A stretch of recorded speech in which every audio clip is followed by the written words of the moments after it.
আমরা এই অর্ধরজনীতে এখানে বসে কি কি শিখে এখান থেকে চলে যেতে পারবো, আজকের জলসা সার্থক হবে কিনা, এটা একটা সবথেকে বড় প্রশ্ন।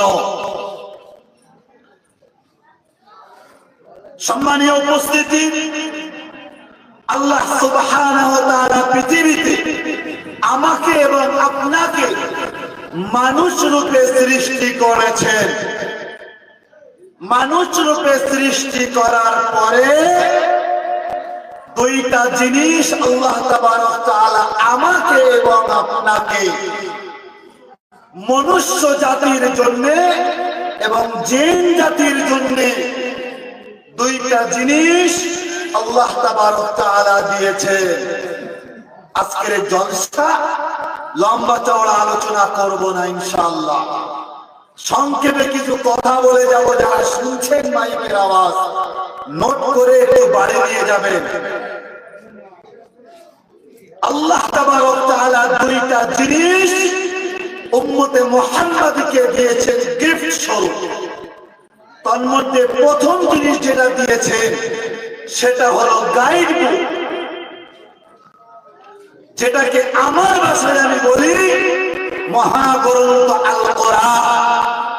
এই মহাবিশ্বে মহাবিস্ময়কর one of the most powerful book in world. ও পৃথিবীতে যদি একটা শক্তিধর কিতাব থেকে থাকে তার নাম হলো কোরআন। একটু জোরে বলুন যারা বসে আছে, তার নাম কি? কোরআন। One of the most powerful book. পুরো পৃথিবীতে যত কিতাব এসেছে সব থেকে শক্তিধর কিতাবের নাম হলো কোরআন, যেটা উম্মতকে আল্লাহ তাবারক ওয়া তাআলা দিয়েছেন গাইড বুক হিসাবে। অনেক জলসা শুনেছেন, অল্প কিছু কথা বলে যাব, মাইকে শুনে বাড়ি যাবে।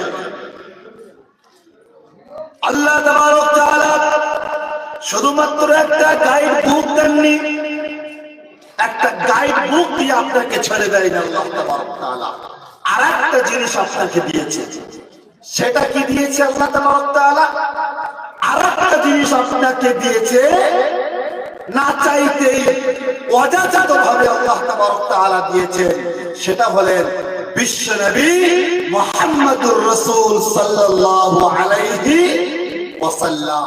দুইটা জিনিস আমাদেরকে দিয়েছে, একটা হলো গাইড বুক, আর একটা আমাদেরকে হলো গাইড লাইন।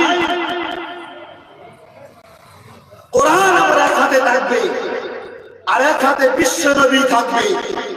পৃথিবীর যে মঞ্চে আপনি চলে যাবে আপনার সফলতা আপনার পদচুম্বন করবে, কিন্তু অত্যন্ত ব্যর্থতার সঙ্গে দুঃখের সঙ্গে বলতে হয়, আজ আপনি আমার মাইকের আওয়াজ হয়তো বাড়ি বসে শুনছে, অনেক জলসা আপনি শুনবেন, কিচ্ছা খাইনি বলতে এখানে আসে।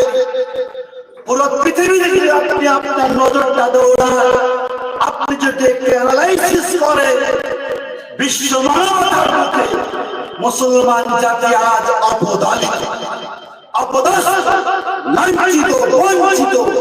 তার কারণ আপনি মিডল ইস্টে চলে যান, আপনি আরবে, আপনি আমেরিকাতে, আপনি ইউনাইটেড স্টেটে চলে যান, আপনি প্রতিটা সেক্টরে প্রতিটা জায়গাতে মুসলমান আজ লাঞ্ছিত, বঞ্চিত, অপমানিত, অপদস্থ।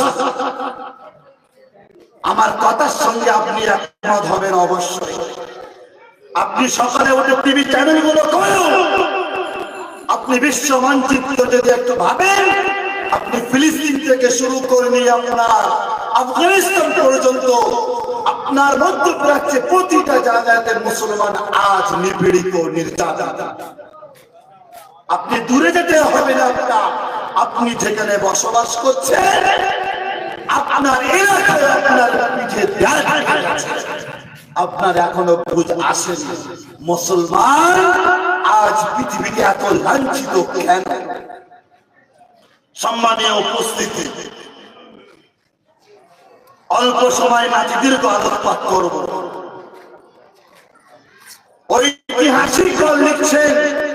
যে মুসলমান আছে পুরো পৃথিবীতে নয়, প্রতিটা জায়গায় আজ এত অপদস্থ হবার 5টি কারণ। সবকটা এখন আলোচনা করা সম্ভব নয়। সম্মানীয় উপস্থিতি, 2টা কারণ আমি আপনাদের সম্মুখে উপস্থাপন করব। একটু মনোযোগ সহকারে শুনে নোট করে নিয়ে বাড়ি যাবেন। যদি আমি আপনাদের আজকে অ্যানালাইসিস না করতে পারি তাহলে আমার কথা নোট করে রেখে যাবে। আল্লাহর কসম করে বলছি, আগামী দিন আপনার দাড়ি থাকবে, আপনার টুপি থাকবে, আপনার মসজিদ থাকবে, আপনার মাদ্রাসা থাকবে। আজকের পানিগোবরা জমিনে কসম করে বলে যাচ্ছি, আপনার সব থাকবে, আপনার ঈমান থাকবে না। 2টা জিনিস বলে যাব। বক্তাদের বক্তব্য পরে শুনবেন, আমি শুধু আপনাদের ধারণা দিয়ে যাব। 2টা জিনিস ইতিহাসের পাতা যদি আপনি খোলেন, 2টা জিনিস পাবে। আল্লাহ তাবারক ওয়া তাআলার কোরআন থেকে 2টা জিনিস আমি বলে চলে যাব। 1 নম্বর অধঃপতন আজকের আমাদের 1 নম্বর অধঃপতনের কারণ হলো মুসলমান জাতির ভেতরে শিক্ষা। কি ভাই ঠিক বলছি তো? ঠিক বলছি তো ভাই? মুসলমান জাতির ভিতরে প্রথম অভাব শিক্ষা। সময় অপচয় করবো না আপনাদের। 1 নম্বর অভাব হলো আপনাদের, আমার জাতি আপনার ভুলটা, আপনার গলতিটা, আপনার কোথায় আপনার অসুবিধা হচ্ছে, আপনার রোগ বিনা ধরতে পারে, তাহলে কোশ্চিন কালে আপনি ওষুধ দিতে পারবেন না। প্রথম আমাদের রোগ হলো আমরা সুশিক্ষায় শিক্ষিত হতে পারিনি। আমরা সুশিক্ষায় শিক্ষিত হতে পারিনি। 2 নম্বর আমাদের আরেকটা ঘাত আমাদের শরীরে, সেটা হলো আমাদের ভেতরে ঐক্য নেই। 2টা জিনিস, 5টা জিনিস আমি লিখেছি, আমি বই লিখছি যে মুসলমানদের অধঃপতনের কারণ, আর তার থেকে উত্তরণের পর কিন্তু অত্যন্ত আশ্চর্য যে মুসলমান সমাজ আজকের অধঃপতন কেন, তার 2টা কারণ আমি আপনাদের সম্মুখে তুলে ধরেছি।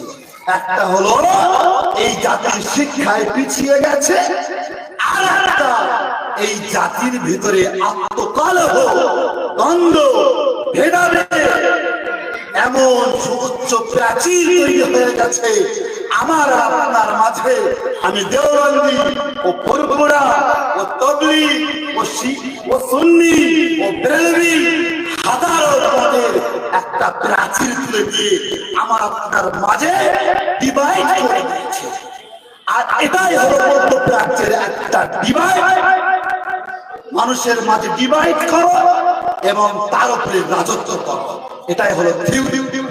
আপনি ইতিহাস খুলে দেখুন, পশ্চিমারা পুরো পৃথিবীতে এই সিস্টেমে রাজত্ব করেছে। আপনাদের মাঝে ডিভাইড করবে আর আপনাদের উপরে রাজত্ব করবে। প্রিয় উপস্থিতি, 2টা জিনিস অল্প কয়েকটা মিনিট আলোচনা করে আমি এখান থেকে বিদায় নেব।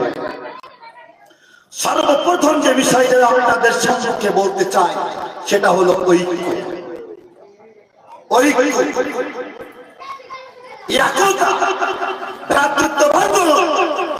আমাদের ভিতরে কিচ্ছু নেই, কিন্তু আল্লাহর হাবিব সাল্লাল্লাহু আলাইহি ওয়া আলিহি ওয়াসাল্লাম পৃথিবীতে এসেছিলেন। মিশন ছিল 2টা। মিশন ছিল কয়টা? জোরে বলুন কয়টা? 2টা মিশন ছিল। এই উম্মতকে সুশিক্ষায় শিক্ষিত করবে, আর 2 নম্বর হলো এই উম্মতের কোনদিন বিভক্তি ঘটাতে দেবে না। কিন্তু উম্মত এই 2টাই পিছিয়ে গেছে। আজ যেহেতু ইলমি আলোচনা হবে, সময় খরচা করা যাবে না। একটা কথা বলে যেতে যাই আপনাদের, ঐক্যের মতো মহাশক্তিকে আপনার এলাকায় যদি কেউ ভেঙে দিতে চায়, তার থেকে 40 হাত দূরে থাকবে। ওইটা এমন একটা জিনিস যদি আপনাকে একবার ভেঙে যায়, আল্লাহর কসম করে বলছে কিয়ামত খাড়া হয়ে যাবে, আপনার মেরুদণ্ড সোজা করে দাঁড়াতে পারবেন না। আল্লাহর হাবিব দো জাহানের বাদশাহ আকায়ে নামদার তাজদারে মদিনা মামিনার লাল মুরুল দুলাল বিশ্ব নবী, যে নবী আমার আপনার জন্য আজও মদিনার মসজিদে কাঁদছে, মদিনাতে যে নবী আমার আপনার জন্য বসে আছেন, আল্লাহর হাবিব সাল্লাল্লাহু আলাইহি ওয়াসাল্লাম বলছেন, রিওয়ায়াত হাদিসে আল্লাহর হাবিব বলছেন, আসহাবিকান নুজুম, আসহাবিকান নুজুম ফাবিআইহিম ইক্তাদাইতুম ইক্তাদাইতুম। আমি আপনাদেরকে লাইনে নিয়ে আসছি। প্রথমে বলেছি গাইড বুক আর গাইড লাইন, এই দুইটা যদি ফলো করে তাহলে সফলতা আসবে, অন্যথা সফলতা আসবে না। একটা আয়াত আমি পরিবেশন করেছি, আল্লাহ তাবারক তাআলা বলছেন, লাকাদ কানা লাকুম ফি রাসূলিল্লাহি উসওয়াতুন হাসানাহ। তার মানে আল্লাহ বলছেন আমি নবীকে পাঠিয়েছি, লাকাদ কানা লাকুম, তোমাদের মাঝে আমি একজন নবী, একজন মেসেঞ্জারকে পাঠিয়েছি তোমাদের কাছে, একজন বার্তা বাহক পাঠিয়েছি, ফি রাসূলিল্লাহি, যেটা আমার তরফ থেকে তোমাদের কাছে এসেছে, উসওয়াতুন হাসানাহ। আমি কি রেখেছি? তোমরা সফলতা খুঁজছো কোথায়? তোমরা সফলতা খুঁজছো কোথায়? উসওয়াতুন হাসানাহ, বিশ্ব নবীর আদর্শের ভিতরে রেখে দিয়েছে আল্লাহ তাবারক তাআলা সফলতা। উসওয়ায়ে হাসানাহ, উত্তম আদর্শ আদর্শিত হয়েছিলেন আল্লাহর হাবিব সাল্লাল্লাহু আলাইহি ওয়াসাল্লাম। আমি আপনাদের টান দিয়ে সময় লস করব না, যতটুকু বলে যাব একটু মাথায় আপনার থেকে যাবে। কাল সকালে মনে হবে একটা মাওলানা সাহেব এসেছিলেন, কিছু কথা বলে গেছে, মনে আছে। যেখান থেকে শুরু করেছিলাম, যেখানে গিয়ে শেষ করব, সবগুলো আপনি নিয়ে চলে যেতে পারবেন ইনশাআল্লাহ। আল্লাহ তাবারক তাআলা বলছেন উসওয়াতুন হাসানাহ, উত্তম আদর্শ। আল্লাহর হাবিব সাল্লাল্লাহু আলাইহি ওয়া আলিহি ওয়াসাল্লাম বলছেন আসহাবিকান নুজুম, আল্লাহ বলছেন আপনাকে আমি উত্তম আদর্শে আদর্শিত করে পাঠিয়েছি। আর আল্লাহর হাবিব বলছেন আসহাবিকান নুজুম, আমার এক একটা সাহাবীরা হলো নক্ষত্রের ন্যায়। এক একটা সাহাবী কিসের ন্যায় ভাই? নক্ষত্রের ন্যায়, তারা নাই। যেখানে একজন সাহাবীকে আপনি অনুসরণ যদি করেন তাহলে আপনি হেদায়েত পেয়ে যাবেন। জোরে বলুন সুবহানাল্লাহ, আর একটু জোরে বলুন সুবহানাল্লাহ। যেখানে একজন সাহাবীকে আপনাকে অনুসরণ করতে হবে, আইডল আপনাকে একজন সাহাবীকে মানতে হবে, তাহলে আপনি সফলতা অর্জন করতে পারবেন, তাহলে আপনি সিরাতাল মুস্তাকিমের পথে যেতে পারবেন, তাহলে আপনি জীবনে যৌবনে বার্ধক্যে গিয়ে আপনি একটা সফলতার চূড়াতে পৌঁছাতে পারবেন। আপনাকে ফলো করতে হবে সাহাবীদেরকে ফলো করতে হবে। আমি বলেছি দুইটা জিনিস, এক নম্বর বলবো ঐক্য। কি ঐক্য ছিল সাহাবাদের ভিতরে? একটা উপমা দেব, জীবনের সঙ্গে মিলিয়ে বাড়ি চলে যাবে। হযরত ওমর ফারুক রাদিয়াল্লাহু তাআলা আনহুর জামানা চলছে, আমিরুল মুমিনিন, তখন আমিরুল মুমিনিন এর বাংলায় আমরা বলি তো প্রধানমন্ত্রী, প্রেসিডেন্ট। তৎকালীন সময় মদিনার মসজিদে হযরত আমিরুল মুমিনিন রাদিয়াল্লাহু তাআলা আনহু বসে আছেন। খুব ভালো করে শুনবেন আর জীবনের সঙ্গে মিলিয়ে নিয়ে যাবেন। অন্য কিছু বলতে আসেন এখানে, কাদের কথা বলছি আপনাদের? আল্লাহর নবীকে কি চরিত্রের আদর্শে আদর্শিত ছিল, আর সাহাবারা কত সুন্দর হয়েছিল, কি ঐক্য ছিল তাদের ভিতরে।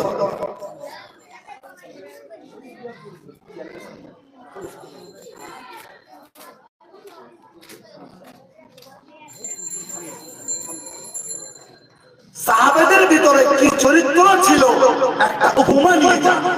হযরত ওমর ফারুক রাদিয়াল্লাহু তাআলা আনহু মদিনার মসজিদে বসে আছেন।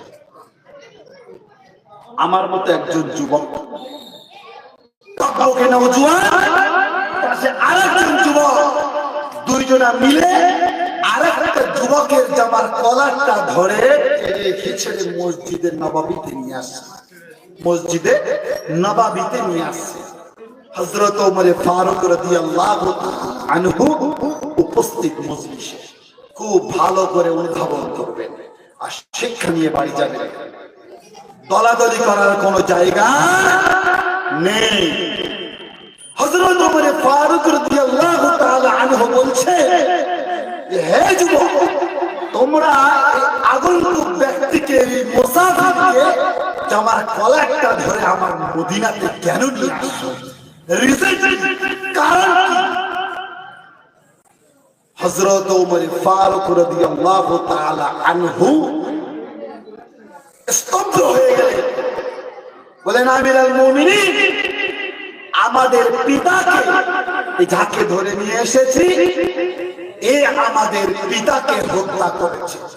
অতএব আপনার কাছে বিচার চাইতে এসেছি। আমার পিতার হত্যার বদলে আমরাও এর কতল চাই। একে মৃত্যুদণ্ড দিতে হবে কোরআনের বিধান অনুযায়ী। ঘটনা ওরা উদ্দেশ্য নয়, আপনাদেরকে মূল পয়েন্ট নিয়ে তিনটা কথা বলবো, ওখান থেকে তিনটা কথা নোট করে বাড়ি যাবে। হযরত আমিরুল মুমিনিন রাদিয়াল্লাহু তাআলা আনহু জিজ্ঞাসা করলেন যে, যুবক, তুমি ছেড়ে দাও জামার কলার। দিল ছেড়ে জামার কলার। হযরত আমিরুল মুমিনিন বসে আছে। আগন্তুক মুসাফিরকে এক জায়গায় দাঁড় করানো হলো আর দুই ভাই এক জায়গায় দাঁড়িয়ে আছে। হযরতে আমিরুল মুমিনিন জিজ্ঞাসা করছেন যে, যুবক, তোমার বাড়িটা কোথায়? বলছে আমিরুল মুমিনিন, আমি শাম সিরিয়া থেকে এসেছি। আমি ভিন দেশে একজন মুসাফির। আমার বাড়ি এখানে নয়, আমি ভিন দেশ থেকে এসেছি, মুসাফির। আমি ব্যবসা সূত্রে একটু যাচ্ছিলাম। আমার ঘোড়া ছিল, ওই ঘোড়াটা অনেক মাল সামান সব কিছু ঘোড়ার উপরে ছিল। আমি ঘোড়াটা বেঁধে একটু বিস্তারায় গেছিলাম। যখন ঘুম থেকে উঠলাম, উঠে দেখলাম ঘোড়া আমার ওখানে নেই। ঘোড়া ওখানে নেই। তো ঘোড়াটা আমি খুঁজতে খুঁজতে আগে গেলাম। আগে যাওয়ার পরে আমি দেখলাম ঘোড়া ঠিকই আছে, কিন্তু ঘোড়াটা মরে গেছে। কেউ আমার ঘোড়াটাকে মেরে ফেলেছে। তো আমি দেখলাম যে আমি শাম সিরিয়া থেকে এসেছি ব্যবসা করার জন্য, আমাকে ফিরে যেতে হবে। ঘোড়াটা আমার এদিকে মারা গেছে। আমি এমত অবস্থায় কি করে আমার গন্তব্যস্থলে ফিরে যাব? আহা, ঠিক সেই সময় সামনে দেখলাম একজন বেশ পৌর মানুষ, বৃদ্ধ মানুষ ওখানে দাঁড়িয়ে আছেন। জিজ্ঞাসা করলাম, চাচা, আমার এই ঘোড়াটা কিভাবে মারা গেছে? বলছে, তোমার ঘোড়া? বলছে, আমার ঘোড়া। বলছে, তোমার ঘোড়াটা আমার বাগানে এসেছিল, ক্ষতি করছিল, আমি একটা পাথর তুলে মেরেছি, তোমার ঘোড়াটা মরে গেছে। বলছি, আমিরুল মুমিনিন, আমি যেহেতু যুবক, গায়ে রক্ত জোর আছে, আমি একটা পাথর তুললাম, পাথরটা তুলে সঙ্গে সঙ্গে আঘাত এনেছি। আঘাত হানার সঙ্গে সঙ্গে আমার ইচ্ছা ছিল না মারা, কিন্তু তারপরেও ওই বৃদ্ধার গায়ে লেগেছে। ওই বৃদ্ধ মানুষের গায়ে লাগার সঙ্গে সঙ্গে মানুষটাও ইন্তেকাল করে গেছে। আমার ইচ্ছা ছিল না মারা, কিন্তু মরে গেছে। এই হলো ঘটনা। আসুন, কি শিক্ষা নেবেন এখান থেকে? হযরত আমিরুল মুমিনিন রাদিয়াল্লাহু তাআলা আনহু বলছেন, আপনার কথা বলছে। বলেন, কি কথা বলছে? আমি কোরআন অনুযায়ী, হাদিস অনুযায়ী, ফিকহ ফরায়েজ অনুযায়ী যদি বিচার করি তাহলে তোমাকে আজকের বদল হতে হবে, মৃত্যুদণ্ড তোমাকে দিতে হবে। এটাই হলো ফায়সালা কোরআনের।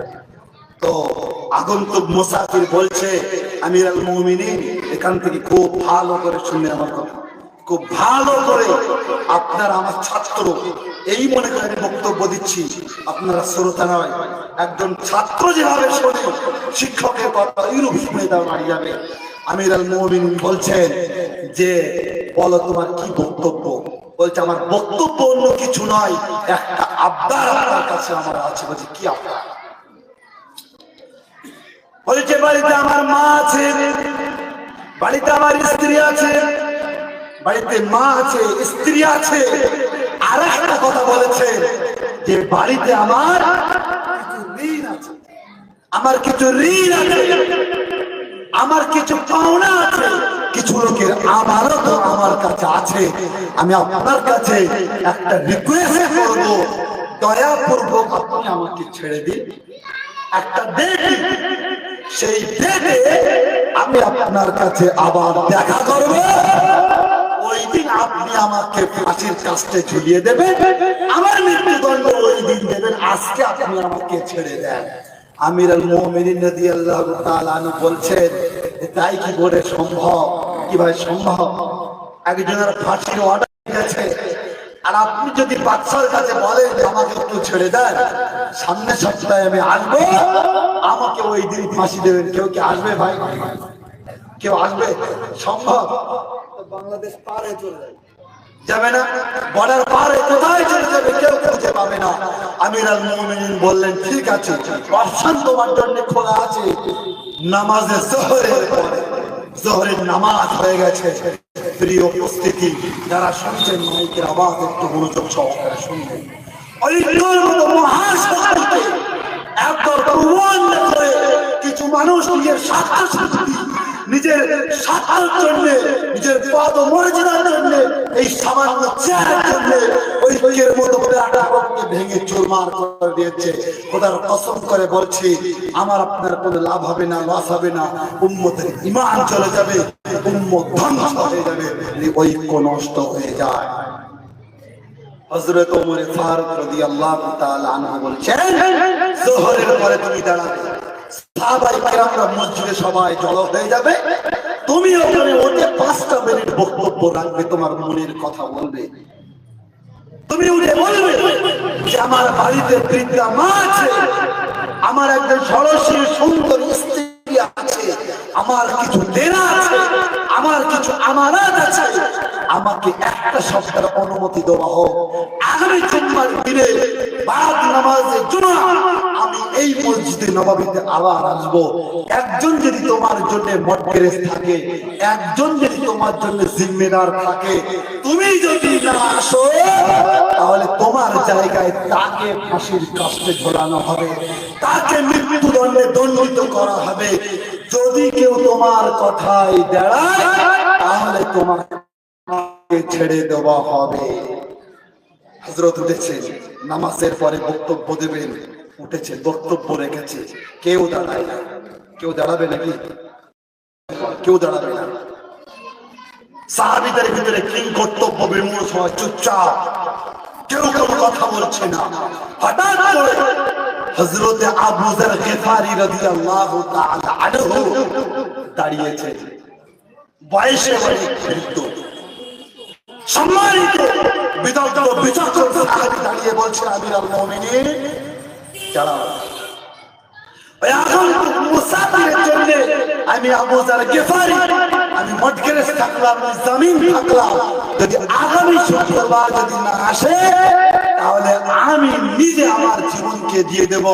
আমি ওর জন্য মডগ্রেজ থাকলাম, আপনি ওকে ছেড়ে দিন। জোরে বলুন সুবহানাল্লাহ। আরো জোরে একবার বলুন সুবহানাল্লাহ। হযরত আবু যর গিফারি রাদিয়াল্লাহু তাআলা আনহু দাঁড়িয়ে গেলেন। প্রিয় উপস্থিতি, যারা শুনছেন, যারা বসে আছেন, যারা আগামীতে শুনবেন, 3টা জিনিস নোট করে বাড়ি যাবেন আজকে এখান থেকে, যেহেতু এটা শিক্ষার মজলিস।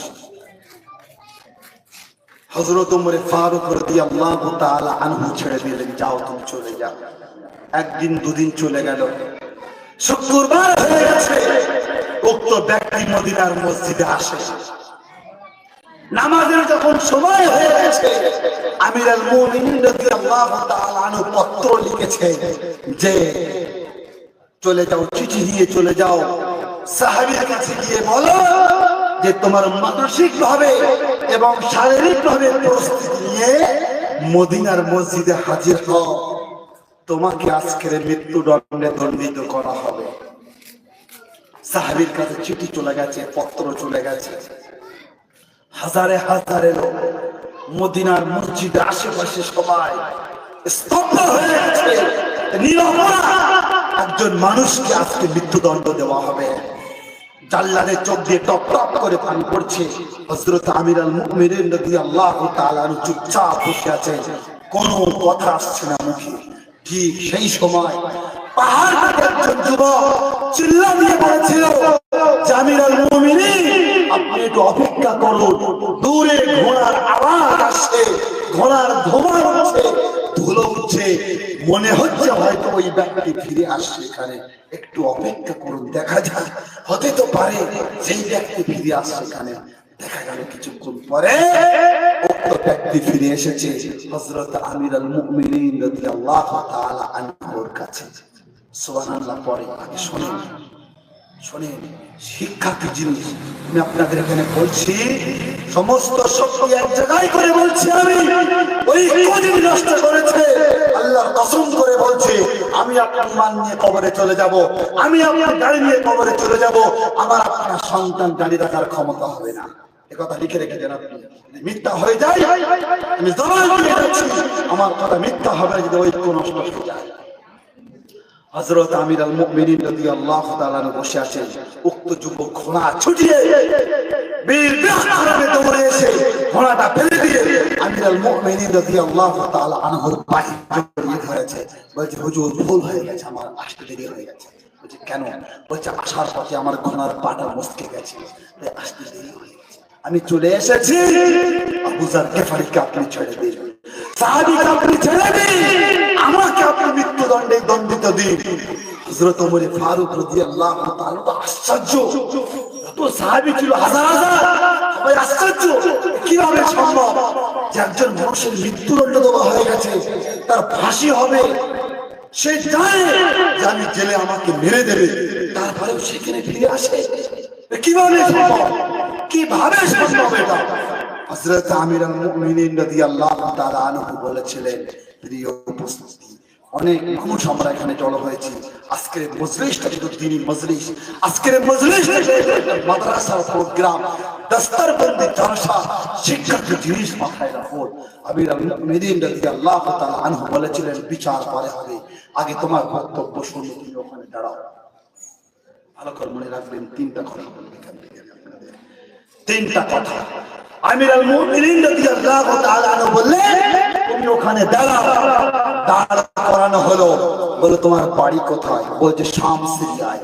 বলছে, শোনো, যদি তুমি আজকে এখানে না আসতে, তাহলে তো মদিনার সাহাবীরা তোমাকে নিয়ে আসতে পারতো। কি ভাই, পারতো কেউ নিয়ে আসতে? তুমি তো পালিয়ে যেতে পারতে, ভিন দেশে তুমি চলে যেতে পারতে, তোমাকে তো নিয়ে আসার মতো আমরা কেউ ছিলাম না। তুমি চাইলে তোমার জীবনকে বাঁচিয়ে দিতে পারতে, সুন্দরী সহজ স্ত্রীর কোলে শুয়ে থাকতে পারতে, মায়ের আদর খেতে পারতে, সন্তানের আদর নিতে পারতে। তোমাকে কে পাঠিয়েছে এখানে দ্বিতীয়বার? সেদিন কি বলেছিল ওই মুসাফির, ওই মুসলমান, ওই মুমিন, ওই উম্মতে মুহাম্মাদের বক্তব্য কি ছিল? আল্লাহর হাবিব তাই বলেছিলেন, আসহাবিকান নুজুম, আমার একজন সাহাবী হলো নক্ষত্রের ন্যায়, ফাবিআইয়িহি ইক্তাদাইতুম ইহতাদাইতুম। একজন সাহাবীর অনুসরণ যদি আপনি করেন, তাহলে আপনি হেদায়েত পেয়ে যাবেন।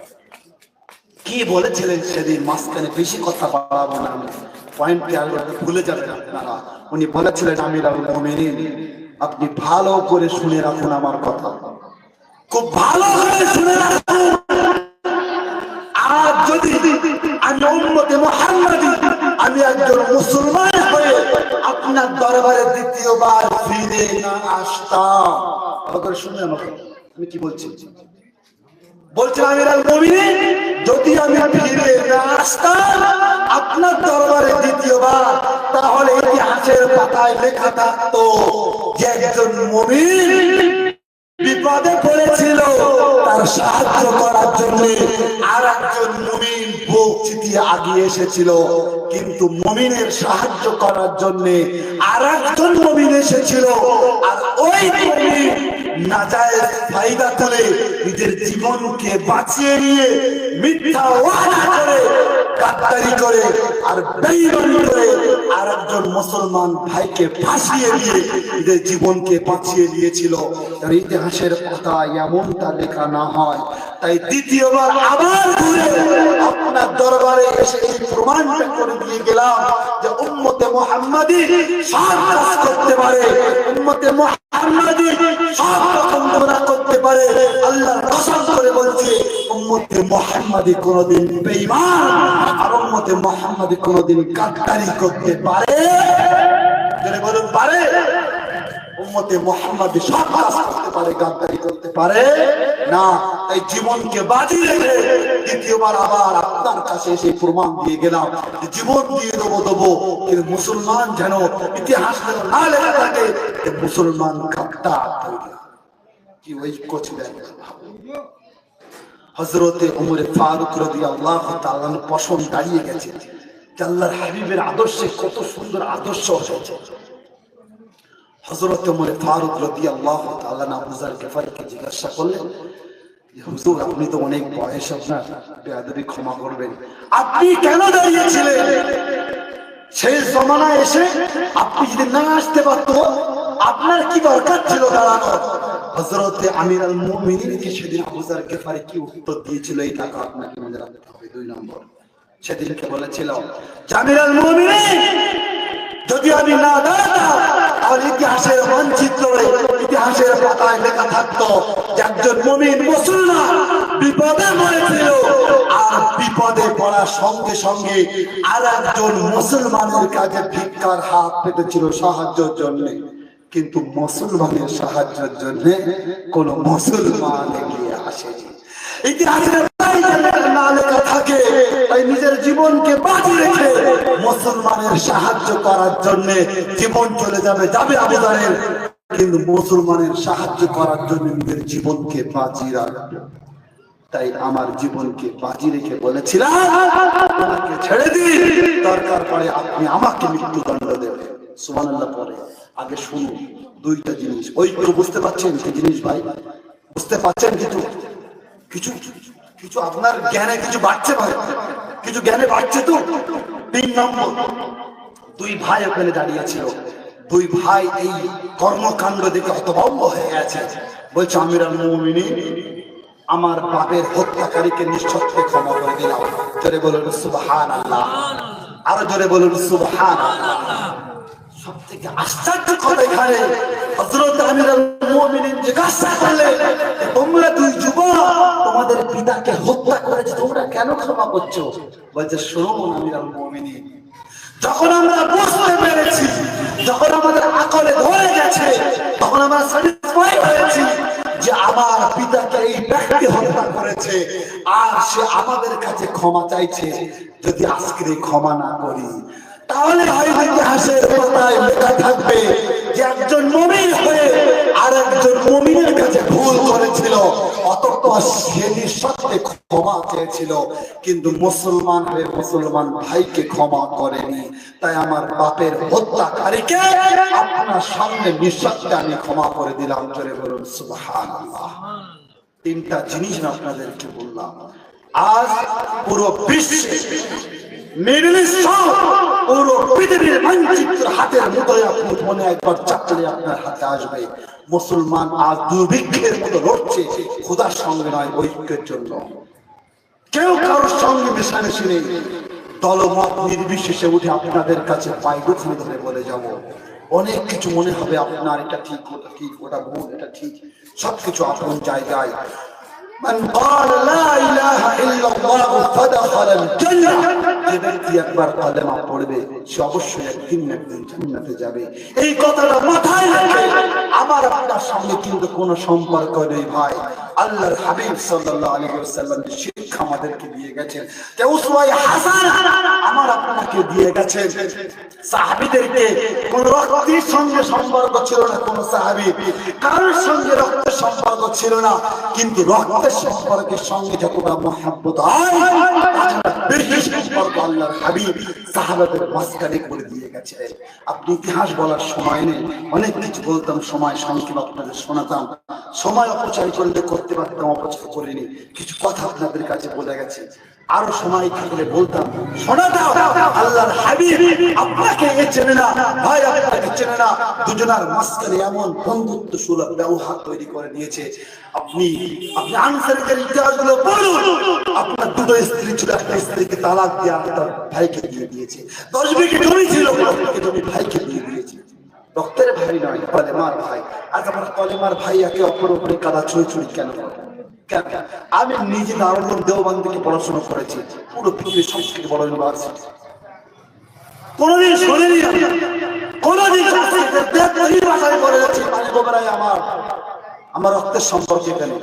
জিয়াদ আহমেদ সাহেব আপনারা সবাই চেনে, আমার আব্বার মানে আমার দাদু, আমার আব্বার মামা, আমার আব্বার মামা, ওটা আমার দাদু, সব আমার এখানে, আমার সব এই গ্রামে, আমার রক্তের সম্পর্কে এই গ্রামের সঙ্গে, এই গ্রামে এই মাটির সঙ্গে আমার রক্তের একটা সম্পর্ক আছে।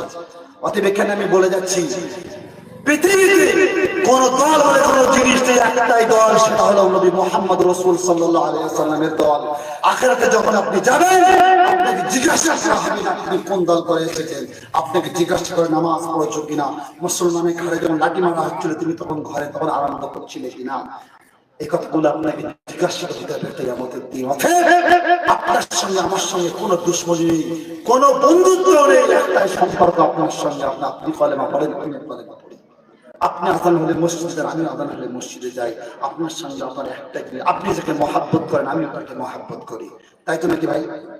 আমার আল্লাহ রাসূলের মহাব্বত করি তো, আমিও মহাব্বত করি। যে আমেরিকায় বসে সে আল্লাহ রাসূলের মহাব্বত করে, পৃথিবীর যে কোনায় যে বসে আছে সকলে আল্লাহ রাসূলকে মহাব্বত করে। আমাদের ওটা পাওয়ার, ওখান থেকে জেনারেট হয়। অতএব আমার সকলের মহাব্বতের মানুষ একটা, তার বিভক্ত কেন হবো আমরা?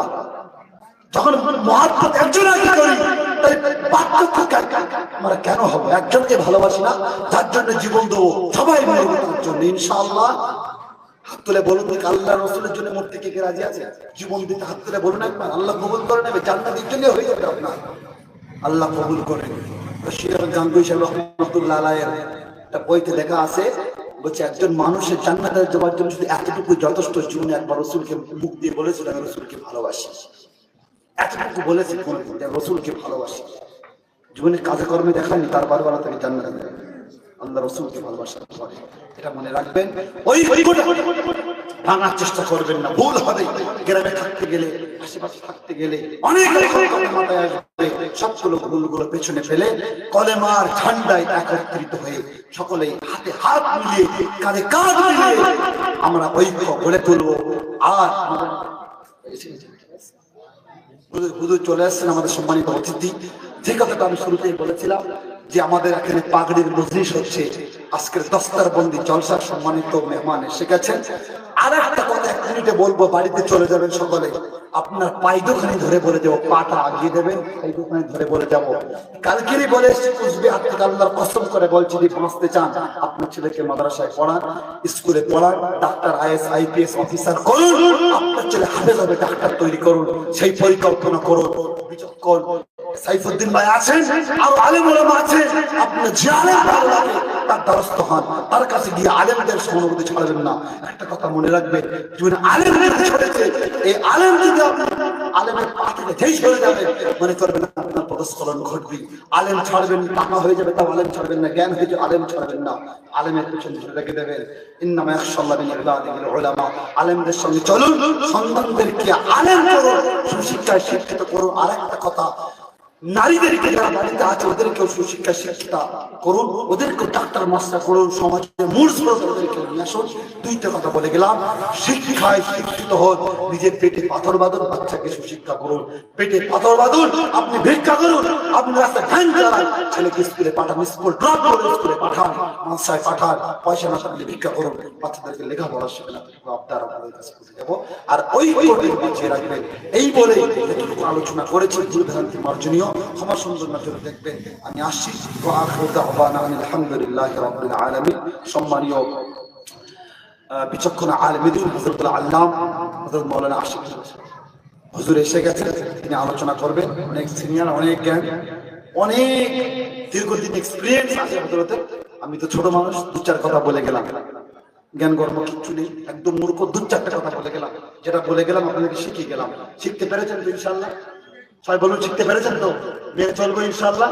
আল্লাহ সকলকে মানার তৌফিক দিক। ওয়া আখিরু দাওয়ানা আলহামদুলিল্লাহি রাব্বিল আলামিন। হুজুরকে ডাকবো।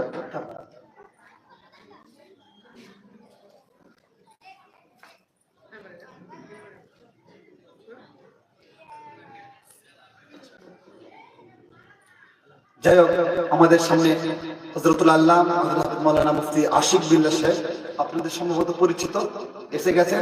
পরিচিত লোক, কথা বলবেন ইনশাআল্লাহ। ধীরে স্থির ভাবে শুনবো, ওঠাউঠি করবার। সবার দরুদ শরীফ পড়ুন। আল্লাহুম্মা সাল্লি আলা সাইয়্যিদিনা